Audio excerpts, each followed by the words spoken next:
Antony Cummins. Welcome to Livsenergi podcast. How are you today? I'm very good. I'm very cold. It's cold in England, but it's lovely and crisp. And I had a nice Christmas, actually. I love Christmas. Oh, yeah. I had a really nice Christmas too. I'm so happy it's over though, because now we're moving towards brighter times or, more light. Yeah, we're coming towards the solstice, aren't we? Everybody runs towards the winter solstice with excitement. Then when you pass the winter solstice, you're like, quick, the summer solstice, let's get there. Yes, and especially in our audience, we look into the solstices quite a lot, actually, and follow the moon and stuff, Antony Cummins, we are here today to discuss Yinyang, and you will talk more about that going forward. You have written the book, The Ultimate Guide to Yinyang, which is coming out in Swedish in just a few weeks. We are super excited about this because it's a deep diving book in an area where nobody else has gone this, complete way. So what made you do that? Right, just to tell everyone my background, basically I'm an author really on Japanese history. So my question is, what did the samurai and ninja really do? That was my original question. And at first it was very military and all this, but very quickly it became very esoteric. Lots of religions, lots of Eastern philosophies are all intertwined in these old, military texts. So I was getting very confused. What's going on here? So I decided I have to learn Buddhism, Taoism, Confucianism, all of these types of things. And of course, Yinyang pops up loads in everything. So I decided, right, it was actually one day I was writing the new samurai book and it was Yinyang this, Yin, and I said, stop. I just stopped it and I just got a new page and I said, Yinyang, I'm doing a new book. And I changed books that day and that came about. That's so interesting. So for many people, perhaps Yinyang is its own thing. But would you say that? No, I would say the opposite, actually. I would say totally the opposite. In fact, it's really difficult to just talk about yin-yang because it's ethereal. It's not there, but it is there. It's ingrained. It's like the Tao. When you talk about the Tao, it's like Lao Tzu says, what is the Tao? We can't explain it. And everybody's, the Tao that can be named is not the Tao, is the famous quote. And actually, everybody takes that quote wrong and saying, oh, you can't describe the Tao, you can't do this. Well, actually, Lao Tzu's book is 100% about describing the Tao. He says it can't be described fully, but this is my attempt. Enjoy. And the same is with Yin Yang. It's sort of like, it sounds like we don't know what we're talking about because it's like, but it's like electric. If you couldn't see a light or you couldn't see a computer working, describe electric. You couldn't do it with describing what happens at the end. You need the physical aspects of it to understand it. Yeah. It's like a wave. Now, does a wave move or does a wave stay still? It's early morning here, Antony. Yeah, so this is the question. I remember years ago doing martial arts, we were talking about waves. And I was on a plane the other week, and I think maybe there's someone out there who can correct me, but I think waves actually stay still when you watch them. The water passes through the energy of the wave. The wave doesn't move. We get the illusion that the wave hits the beach and it's moving, but that's the whip end. Actually, the wave stays there and the water passes through the wave. And this sort of energy to find is the other one. So it's like that. The yin yang is like it's passing through everything. So can we summarize? Perhaps it's chaotic for me to say something about summarizing yin yang in one word, but could it be energy? So it is. So in one word, right? It is the idea of contrast. Idea of contrast. Contrast. Okay. It's like this yin and yang. You're yang and you're all the way. That or that. Okay, the best way we can do this is... Is it contrast or is it opposites? So they are not always opposites. Yes, so this is where it differs. Right, in Chinese, you say yin-yang and people know what you mean. But we are trying to wedge our terms, which you should be able to do. That's the point of language. But what happens with translation is people try to translate with one term to one term and then stick to it. It doesn't always work. So what I tend to do in my books is I translate with different words each time, but put in brackets the original Chinese or Japanese word, so that people go, okay, I see where he's going with that. I see where it's going. So it changes. So, for example, a tree, isn't it? A tree is, you can say, below is yin because it's under the ground, and above is yang.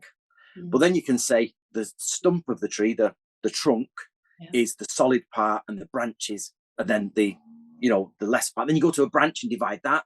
Then you go to a leaf and divide the top and the bottom of the leaf. So it depends what you're looking at.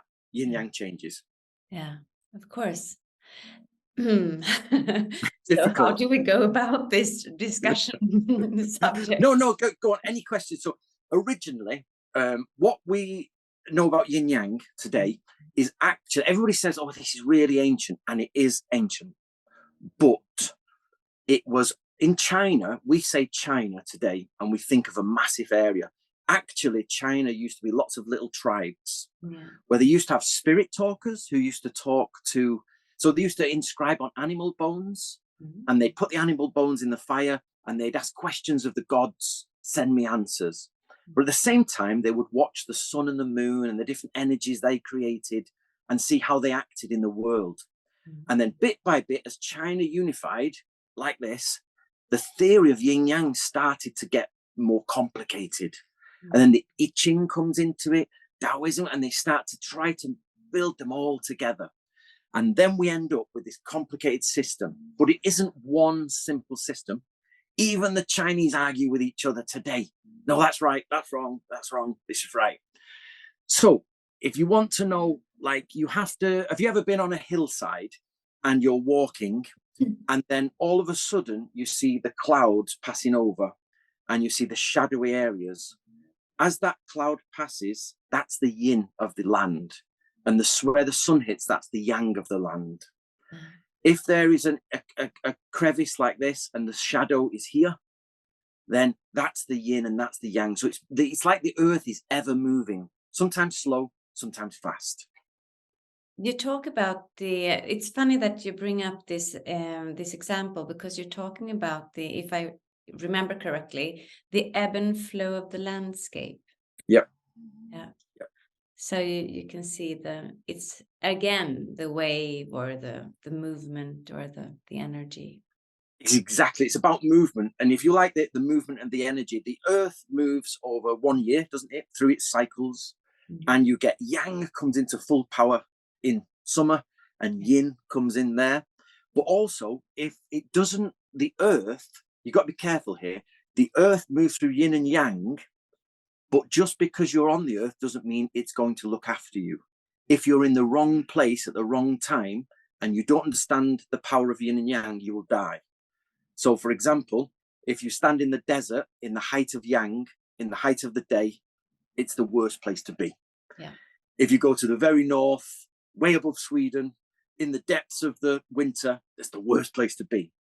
So the idea is the ancients or the sages would try to, especially hunter-gatherers, going really far back, and the Chinese used to call them the ancient masters, which were actually probably the hunter-gatherer people.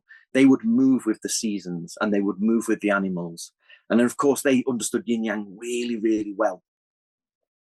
So could that be? I mean, looking at our society today, we stay in those cold places or the warm places, and we have found attributes that can help us live through whatever deep cold or extreme heat. What would you say about that? Is that, I mean, should we still move? I mean, I feel that my body would be more happy in the heat. Well, actually, so we create artificial yin yang, don't we? We create it. We create our homes to be warm. We then, if it's hot, we create it cold. We actually go the opposite of what we do. Now, of course, humans have always done that. You find a cool cave to go into. But it's actually a good question. So this is outside of the book, but what is the point of human existence? Yeah, why are we here? And it always makes me wonder, because people say the ancient masters, and I always thought, if Lao Tzu and Confucius are talking about ancient masters, what do they mean? But actually, before their time, you go very quickly into hunter-gatherer, you know, only a couple of thousand years. So there's too many people on the planet now to keep moving. If you started moving all of the people on the planet, it would be chaos. So it makes me wonder, do we have to arrive in the end of humankind back to hunter-gatherers, but with a whole new way of thinking? We've gone through the process of all the mistakes humans have made, and then we finally arrive at a low population with a moving, you know, we can move again.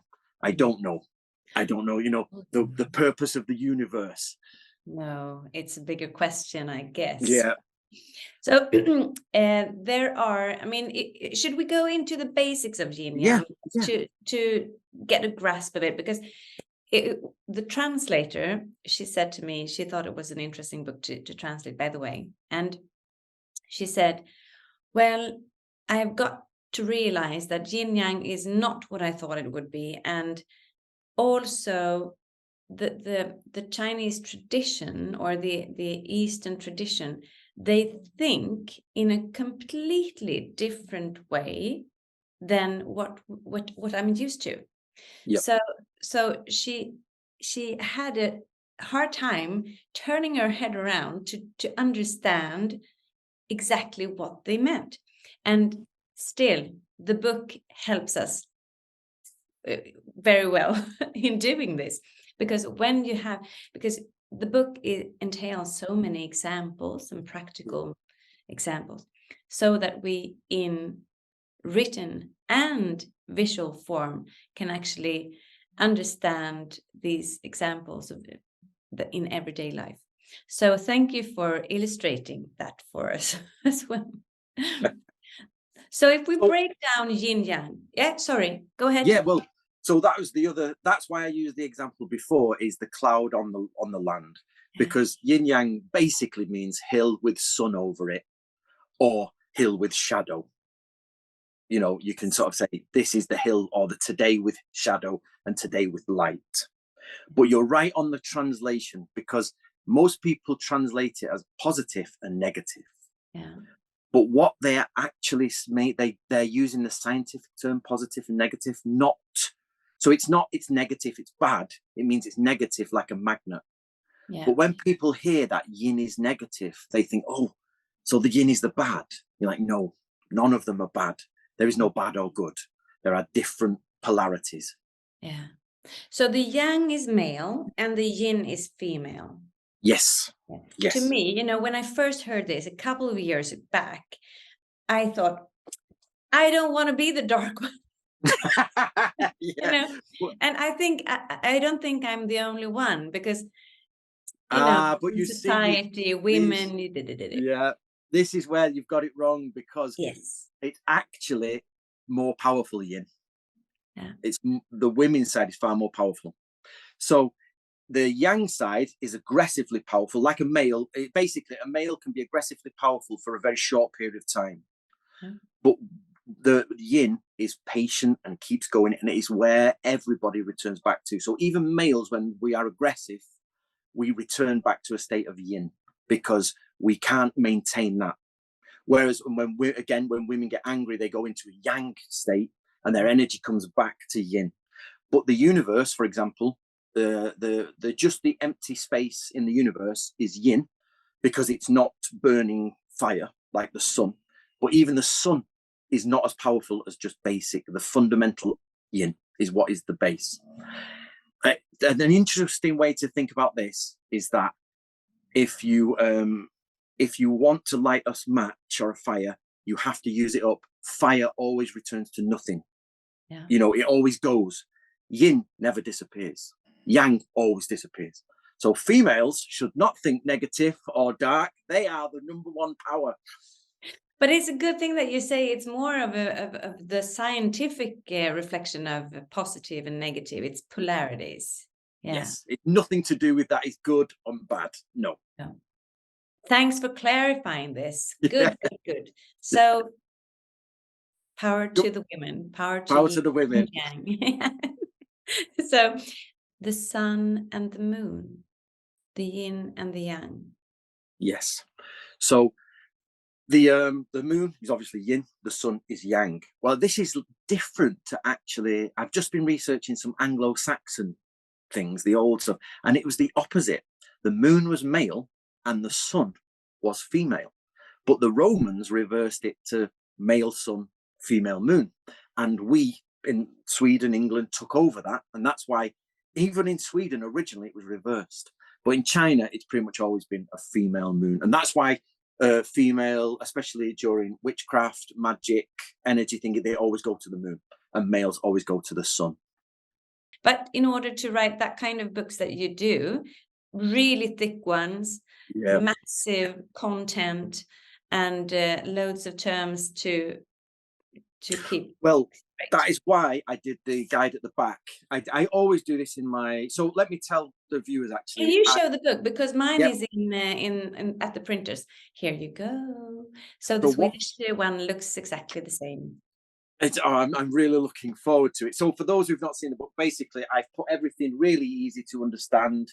It's full of illustrations. I have a friend of mine who's a business partner who does all my illustrations. So we've got like the creation and destruction cycles, everything that comes from yin yang.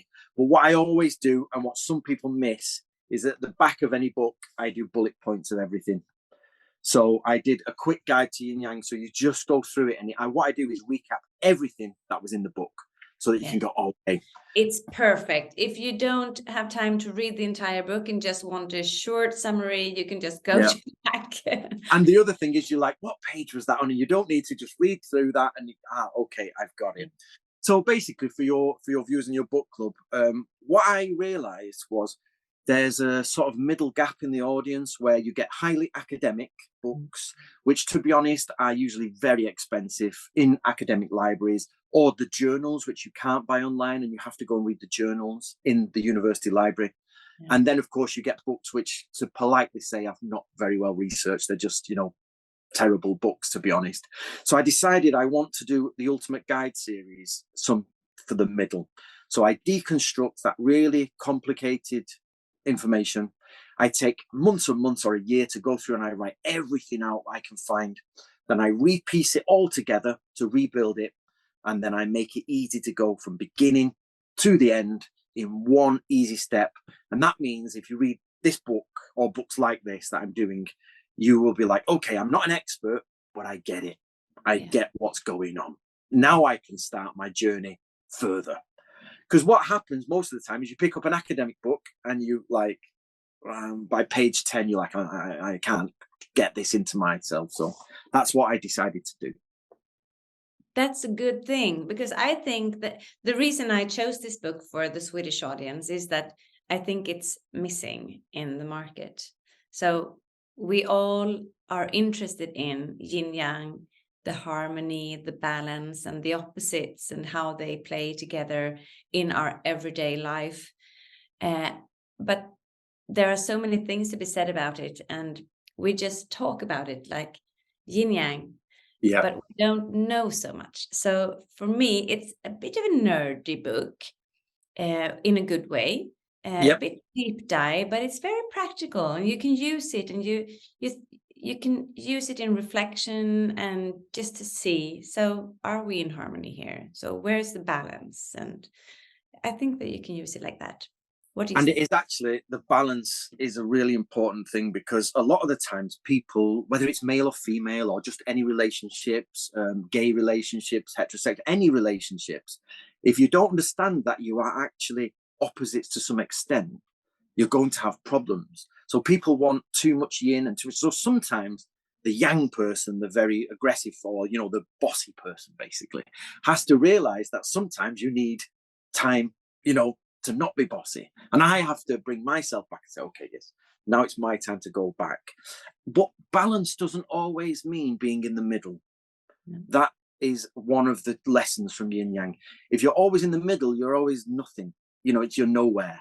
So it's more about flow. So sometimes you need to be extremely yang. Sometimes you need to be extremely yin. And this happens in anything in life, especially arguments.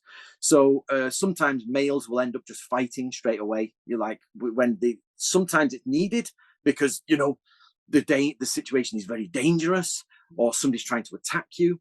But of course, other times the female will come forward, or I should say the yin member will come forward and calm things down, bring it back down.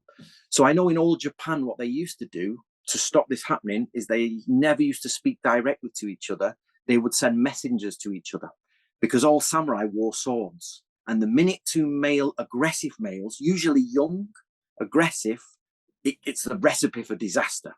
So that the society decided to send middlemen instead, so that everybody had time to come back down to a yin status and relax. It reminds me, you know, today, once in a while you get agitated and you're in front of the computer, you get an angry email or something, and your first response is to, and then if you kind of catch yourself and say, okay, maybe I should just let this sit for a while and I'll answer tomorrow, and perhaps I can be a little bit more articulate about it. I think maybe it's kind of the same. Well, actually, you're saying that only yesterday, I was translating. Well, it's not me. Just to be clear, guys, I am not the Chinese Japanese speaker. What I do is I have a team that I put together, because you need ancient speaking people. It's like us reading Beowulf or the Norse sagas, you know, like the Icelandic sagas. You're like, it's a little bit difficult. So what we do is I've got a Buddhist priest on my team who helps. He's in Japan. He's a Zen, Soto Zen. I have a translation expert, and I have a writing expert, and I translate. We publish as a team together.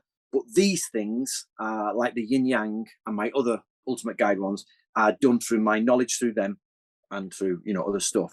But yesterday we were translating online a magic spell by a samurai to calm down when you've had a bad problem. And the idea is you sit cross-legged in the lotus position, and you have an incense stick. Do you know an incense stick that you light? I love it. I just checking in. I don't know what the word in Swedish is for it. I love that language. I love it. So, and you have a cup of water. So you have a cup of water, then you have a wooden screen, then you have an incense stick, and you sit in the lotus position and you chant the 5 elements. But the 5 elements in the cycle of creation, which if you want, we can talk about the cycle of creation. And that means you're creating positive energy, and you chant the actual cycle. It's only 5 words, like, you know, wood gives birth to fire, fire gives birth to earth, earth gives birth to metal, metal gives birth to water, and then you go back, water gives birth to wood. So you just say them 5 over and over until the incense stick is burnt down. Oh. Then you remove the board and you look into the water and you think about, what is the truth of this situation? What should I really do? And scientifically, they say, I can't back this up 100%, but you're meant to wait about 45 minutes when you're angry. If you wait 45 minutes, you'll have all the chemicals that make you angry have calmed you down. Yeah. And you know you're there. So it makes sense though, because you say that a thought, you need 90 seconds to get rid of, you know, angry thoughts, so to say. Yeah. But to kind of calm down your whole system, 45 minutes is not a long time. If you could just sit and do something. I know. Well, how many times have people been angry, walked out of the room, and then walked back in and gone, you know, 5 minutes later, you're like, why are you sitting? Because you need that time for all the chemicals and all your brain to calm down and go. Can we do that one more time? Because it was a bit fast. So people would probably like this ceremony. Yeah. Well, I'll tell you what I'll do then. Let me, bizarrely, I can do it for you, but let me do it properly. Cycles of creation and cycles of destruction. So this is why it's difficult to speak about yin yang, because it flows through everything else. Mm. Yeah, it flows through everything else when you're watching. So what the Chinese believed is that there was a cycle of 5 elements. Now you have to be very careful here. And I was mistaken with this for years, and it confused me until I worked out. There's the Buddhist version, and there's the Taoist version. Okay, so sometimes you're reading books on the 5 elements, you're like, they're not the same 5 elements. Yeah, I know. One of them's got wind and ether, and the other one has got metal in it. So the major difference is that ether, or air, and metal, and not in the same one. So the Chinese, the Buddhist one is of course Indian. The Chinese one is Taoist, but the problem is Buddhism comes through China into Japan, and you find, so it's really confusing. You get Buddhism, Taoism, Confucianism, and many other things all in the same place, and they all to us seem the same, but they're totally different. But for example, a Buddhist will talk about the Taoist way, or they follow the way. Yeah. Because it's just general. Tao means the way, right? The way, yes. The way, yeah. So basically, Taoism is the idea of you follow the way. And that's very much like follow the seasons, the energy of the earth, follow everything. Buddhism is about reincarnation in your soul. Confucianism is about the correct things to do in society, how to behave at a wedding, how to behave at a funeral. So they all mix together to mean your soul's looked after, your life now, you can look after yourself in the environment around you, and of course, you can talk to people in the world. They're the 3 great religions of China there. So they come together. So we've got the cycle of creation. What happens is, right, I'll go through them for you one more time, but I'll do it properly here. So trees, wood, yep. If you burn wood, it creates fire. Yep. So from wood, fire is created. Yes. Yep. Then from fire, when the ashes have all died down, it creates more earth. Now, the earth, when you dig in the earth, you find the metal, and you find the gold and different silvers and irons from the earth. Now, this is the difficult one. Metal creates water. You're like, what? And you're like, no, it doesn't. And there's so many theories on this, but the main or the best theory is that actually, like we say, when you live in the environment, metal gets lots of dewdrops on it. Yeah. When it's cold, water will collect on everything metal. Yeah. So they realized, so originally the Chinese thought, well, does metal create the water? Mm. But that is, and so it doesn't work in modern science wholly, but it's not about physical trees. It's not about physical fire. It's about the energies inside your body. So, and about moving in a system of harmony. So it's about, we wouldn't have time to go through it all here. It's way complicated, but all you need to know is if you are in harmony with something else, it will be positive. So the next one is the cycle of death, or the cycle of destruction, the breaking away cycle. So basically, so wood conquers earth by plowing it up. Let's start with wood, it's easier. So the wood, the reason for this is in the old days, the plows that they used to use in the fields, yep, they used to be made of wood. Yes. So it plow the earth up. And then earth conquers water by soaking it up. So you would actually, the earth will absorb all the water and keep it. Now, water destroys fire because you put it out. Water puts fire out. Yep. Fire conquers metal by melting it. Yeah. Yep. And then metal conquers wood by chopping it down with an axe. So that's the destruction. But then we'll keep that simple. That's stop there. But there's also the weakening cycle, where wood soaks up water, but it doesn't destroy it, it just maintains it, and keeps there. So there's different cycles. But what this means, how does this mean in reality? What does this mean? So we have, like, are you Leo? Are you Cancer? Are you Scorpio? What element are you? So what was your animal year? So I'm a horse, by the way. I'm a tiger, I think. Oh, you're tiger, right. Yeah. So I'm a horse, and you would then talk about what your element was. And they used to find their elements in different ways, sometimes by the way their fingers are, their face shape, all these types of things.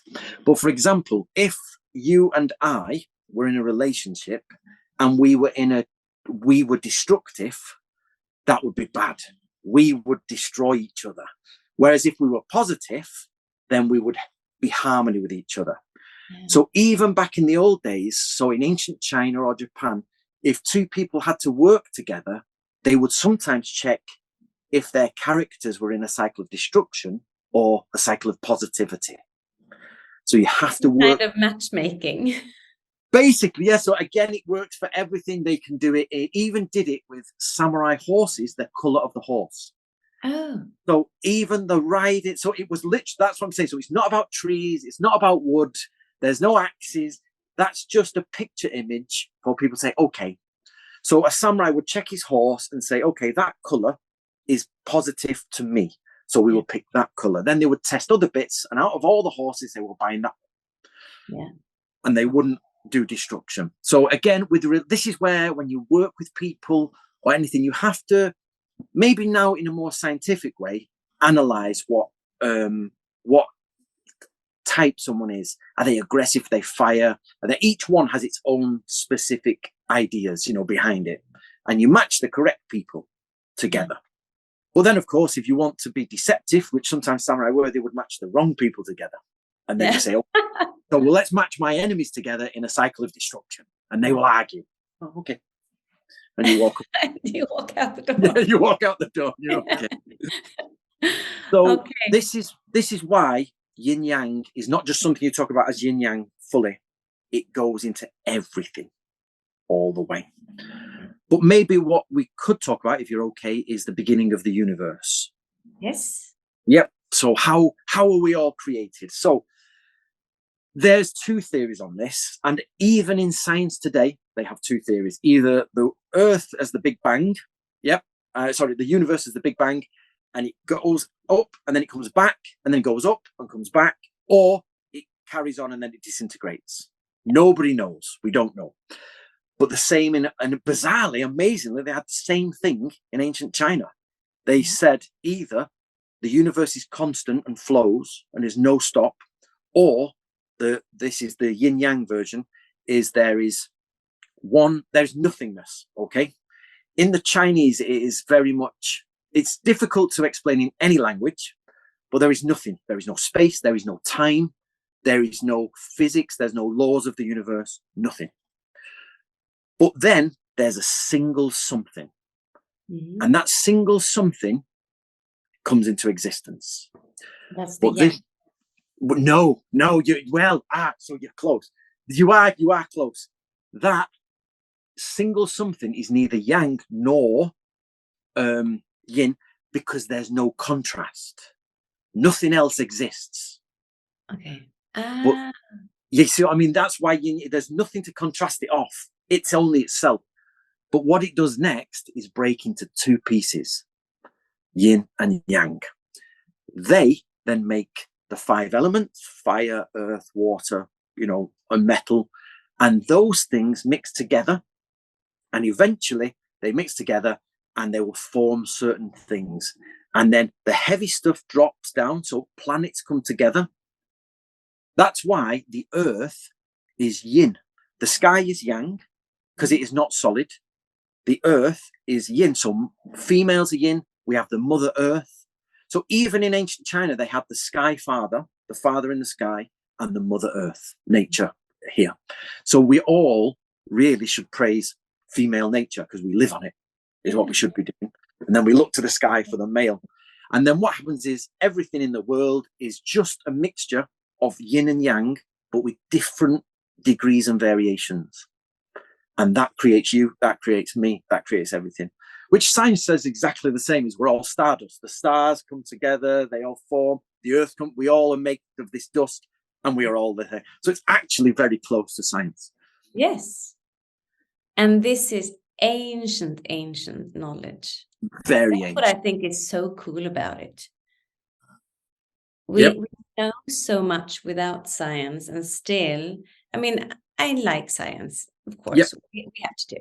But we know so much without science. We just need science to prove that what we know is right. The good thing about science is, so you must know, and I know, especially in my field, there are many people who give out some crazy theories that are just wrong. There's just no way around it. It's just made up. But what's lovely is when science and ancient knowledge come together. Yes.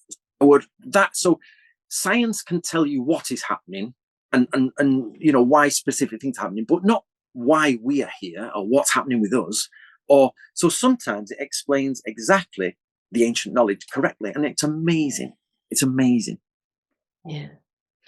So can you talk a little bit about harmony? I mean, the harmony aspect. If I talk to my audience, a lot of them would say, well, yin and yang is striving towards harmony. I mean, it's balance part and the harmony part. Are they different, or are they the same, or how would you describe it?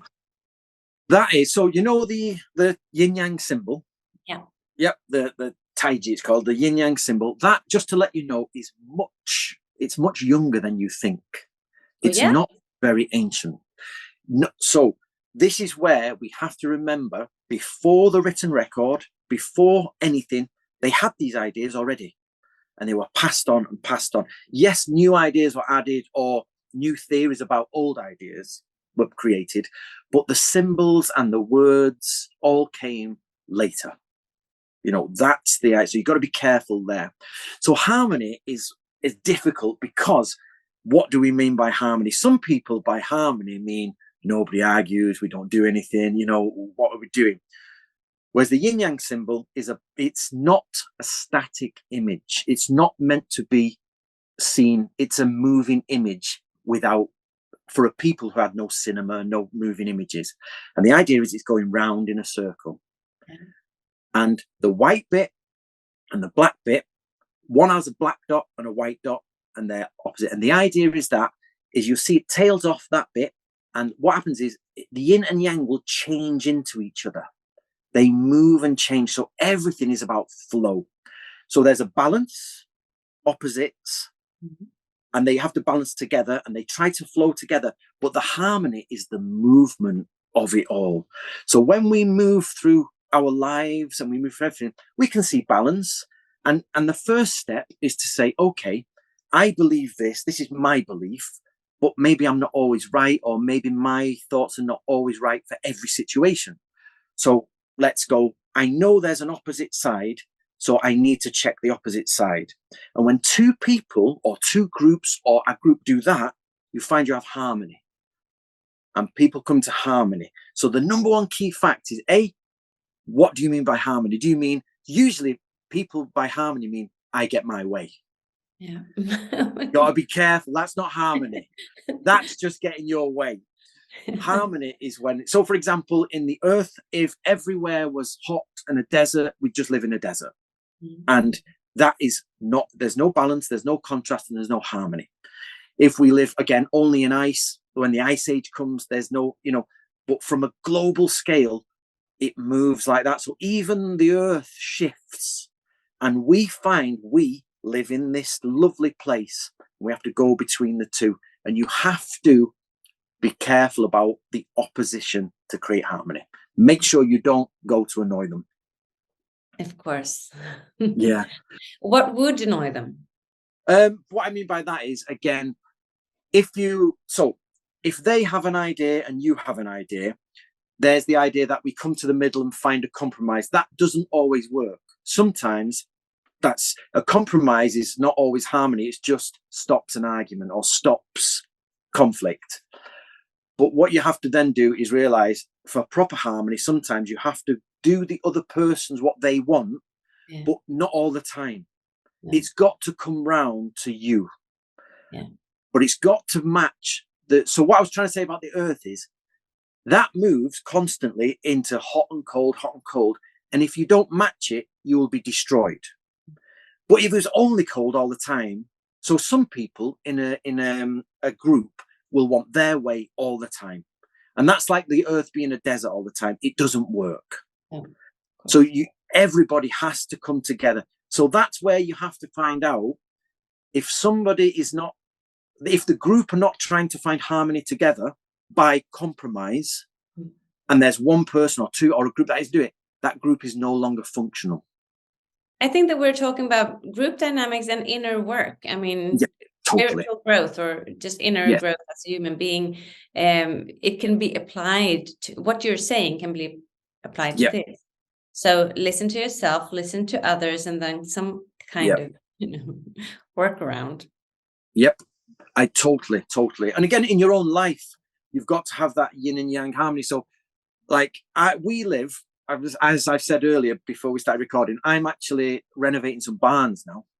And we live in a caravan at the moment, just while we have to dig, and I'll do all the work myself. I enjoy that. But I've always lived in a house. Since I've bought my houses, I have always lived in a house without central heating. I never have central heating. No, I only have open fires. And I collect. Kind of hard. That's big. Well, I found, and now when and for 7 years, I don't anymore because my girlfriend won't let me do it. But for 7 years, I used to sleep only on the floor.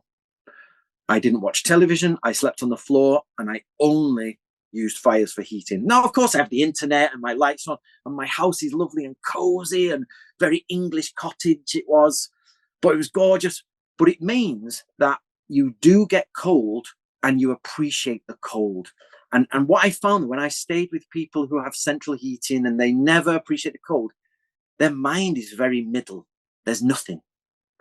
It's so when I say coming to the middle is not always the best idea, because for me in the spring it was warm. I had to collect my wood. I had to split my wood and then season. And I was warm then and a little bit cold outside. And my life is more interesting. And the cycle every year. So this is the best way I understand it. The seasons of the year and my 1 year in my life goes in a circle. Yeah. Yeah. But if you do the same thing every year, it's very boring. Your cycle becomes very boring. So the people who live in the same office job, they live in their central heated house, they just watch the television all day, they live in the middle doing nothing. Yeah. I did my seasons and my cycles and I come back round.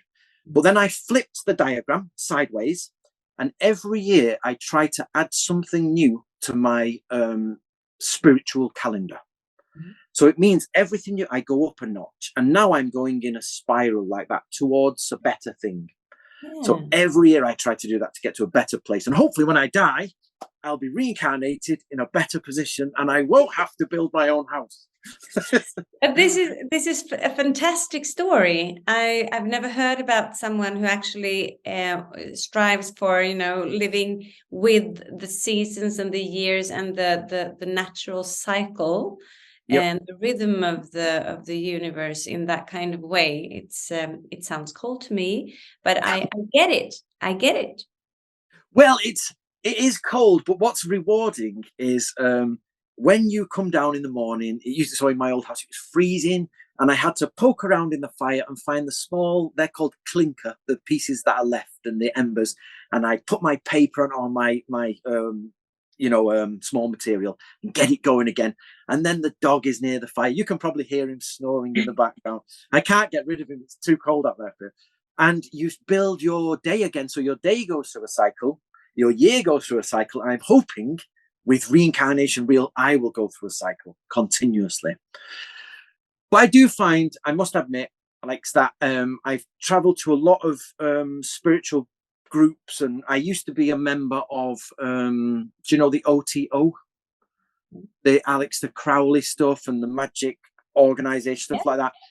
And I found, and I want your audience to please take this in their heart and think, most of the people in those groups never did any self-inspection. They talked about it, they went to seminars about it, but they never did anything to improve when I met them. And from year after year, they never improved. So I set myself certain tasks. One of them is to pick up 3 pieces of litter a day. So every day, and I make sure I bend down and crouch with my back to keep my back proper. I pick up 3 insects that are trapped. So where we walk on the farms, the slugs always go across, and they're getting run over by tractors and killed. So I put them to the side, 3 of them. If you don't do 3, you'll be there all day. So I do 3.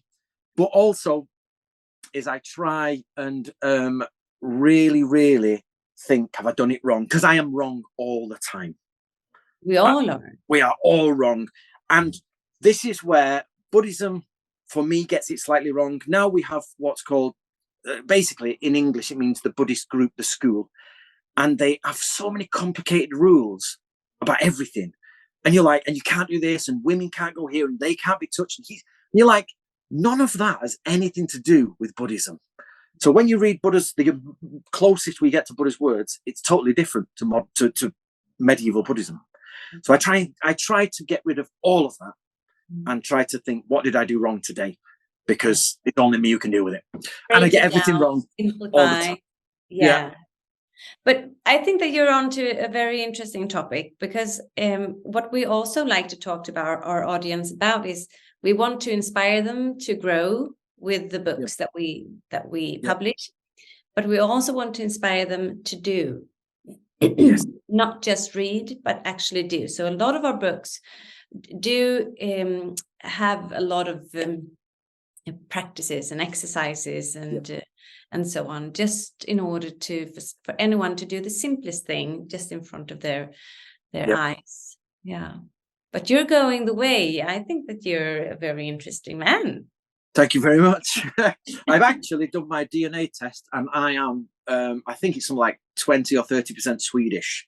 I could actually see that almost. Do you know what? I get it all the time. So I've got Irish DNA and a Swedish DNA. I get it all the time. I went to Iceland. I flew to Iceland recently as a stop off, and they're speaking to me as Icelandic. I go on holiday. The Germans all speak to me in German. Nobody says he looks English. They all say he looks Norwegian, Swedish, Scandinavian. Okay. You're a Northern European, you can say, kind of. Well, so, can we touch on the how do you pronounce Yinyang? Because it's kind of a thing, isn't it? Yes. So there's a few here. So do you deal with the I Ching? I'm not very knowledgeable in I Ching.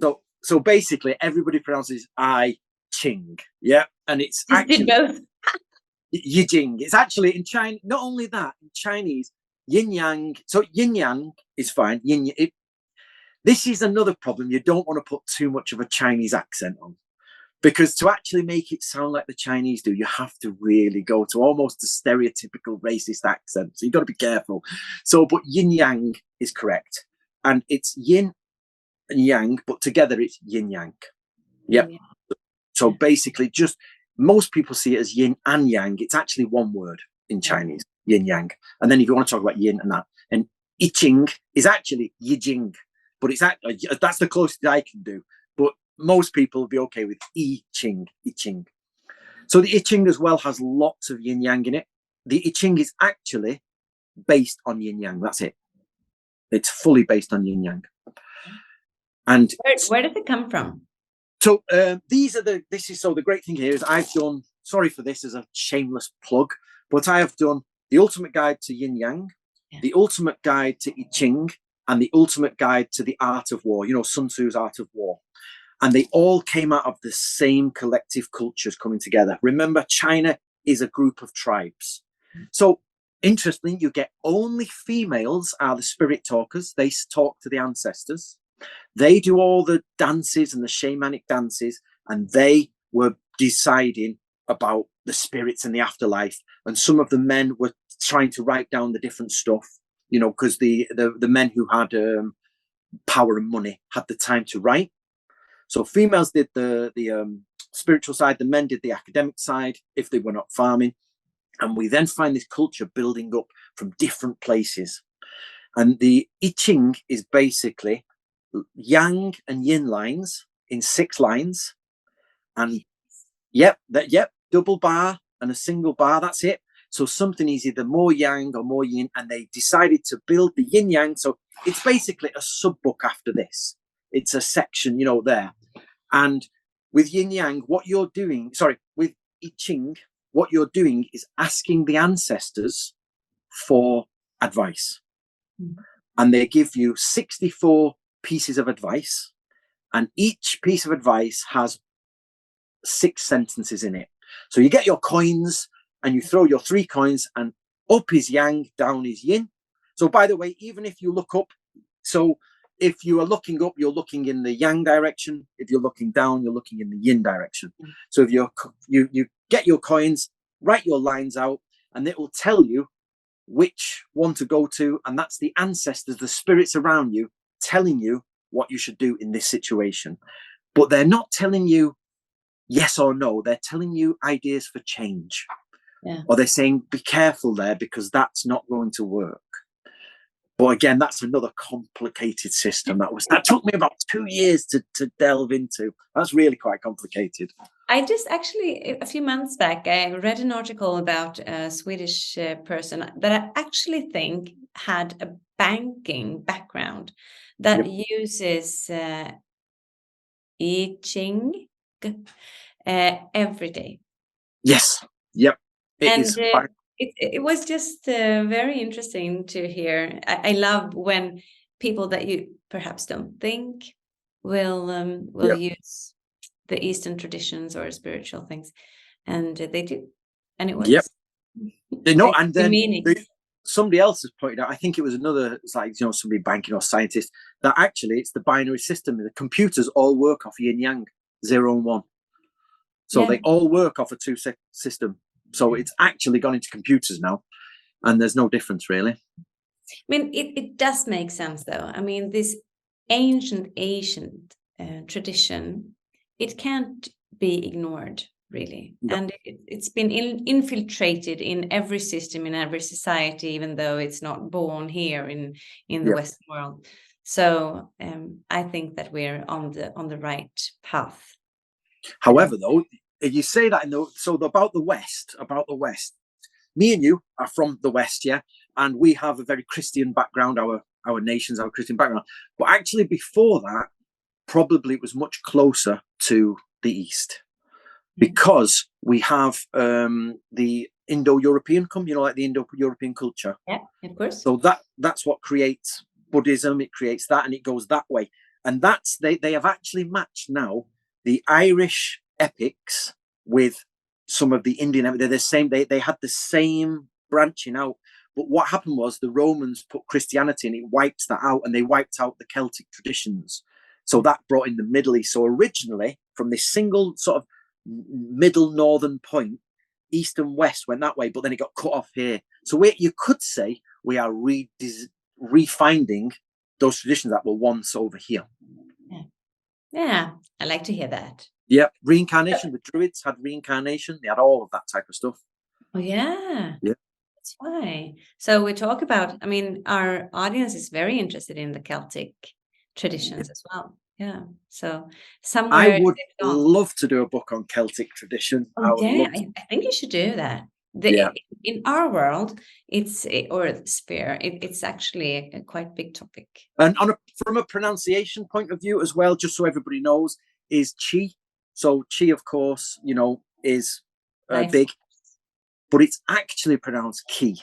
It should be pronounced, and it always has been pronounced ki. But we in the West, it used to be CH apostrophe I, so it's E, but now they remove the apostrophe and everybody just writes CHI and say chi. Yeah. But Chinese and Japanese all say ki. They won't have a clue what you're talking about if you say chi. Okay.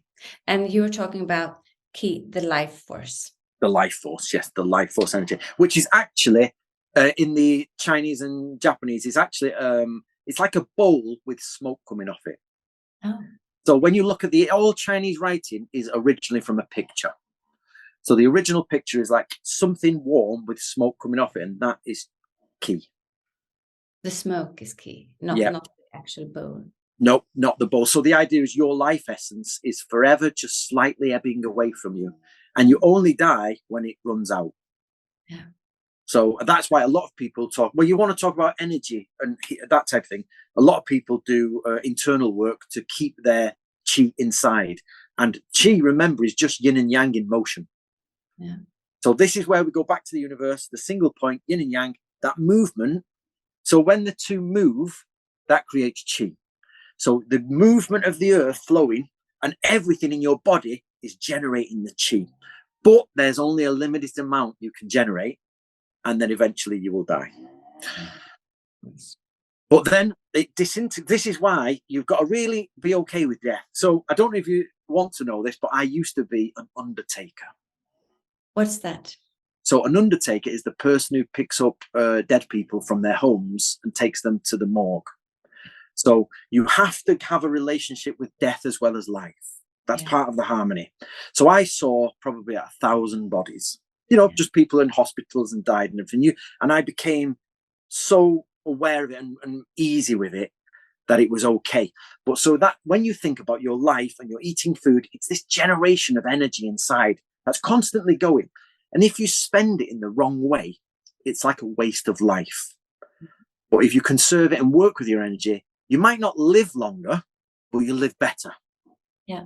And that's the idea, to live the best you. I am a chocoholic. I have to Me give too. up chocolate. Me Yeah. too.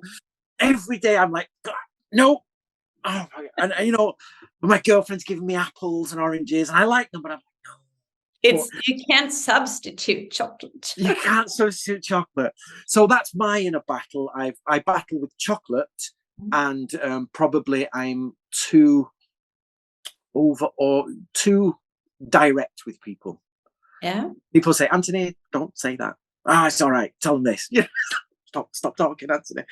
So that's my problems, which I have to deal with. So I think if I stopped eating chocolate, ate more fruit, and did these things, that would be my next lesson in life, because I don't do. So we've started our veg patch here now for growing our fruit and our orchard to go till we do all that. Perhaps you have a longer your key would last longer. I hope so. I think so, yes.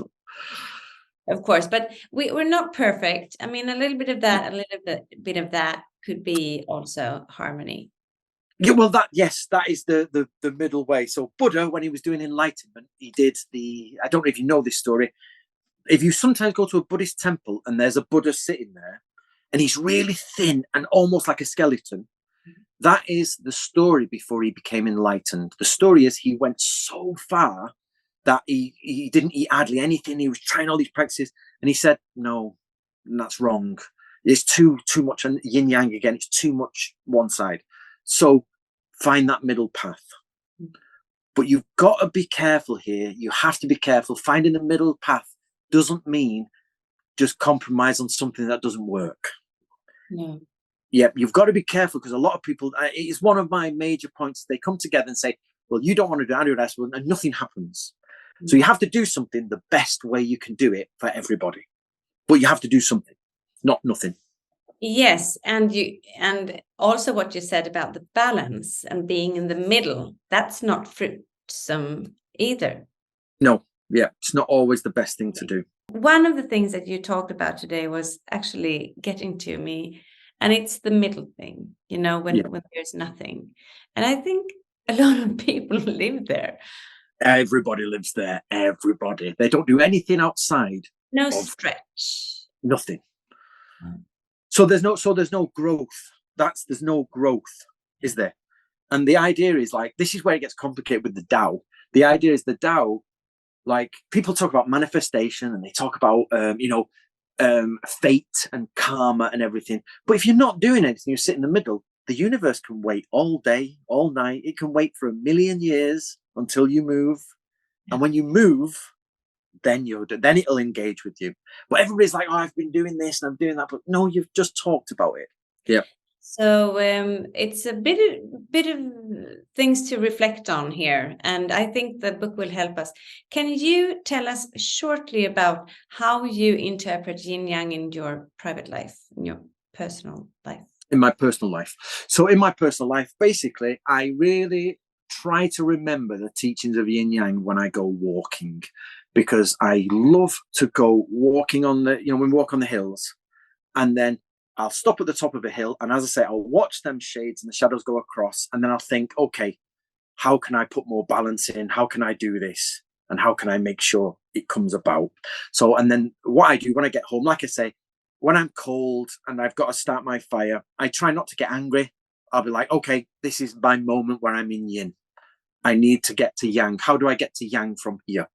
And if it's too hot, I'm like, how do I get to more yin? Not all the way to yin. How do I find back that way? And the idea is that through your life, you can just realize every day, keep flowing in between them and keep movement going. And I should come up being positive, hopefully. I think you're right. That's a good exercise to bring in yin-yang into your everyday life. So is there anything you'd like to share with your Swedish, perhaps new audience? Ooh, well, I am Antony Cummins. I am 44 years old. I am honestly trying my best to be better and get there, but it is difficult. It is really, really difficult. I can't wait to go to Sweden. I've been to Norway, but I can't wait to go to Sweden. I would actually love to live in Sweden or Norway. That would be my dream, in a log cabin somewhere with my own wood. But on the whole, I just remember that there's somebody out there who is I'm trying my best to get this complex Eastern things into something that you can use. It doesn't, there are experts way better than me out there. I'm not trying to be an expert. What I'm trying to do is interpret those experts for you, is what I'm trying to do. You are doing a hell of a good job. Thank you very much, Alex. Thank you. The book is fantastic that way. That's why we have translated it.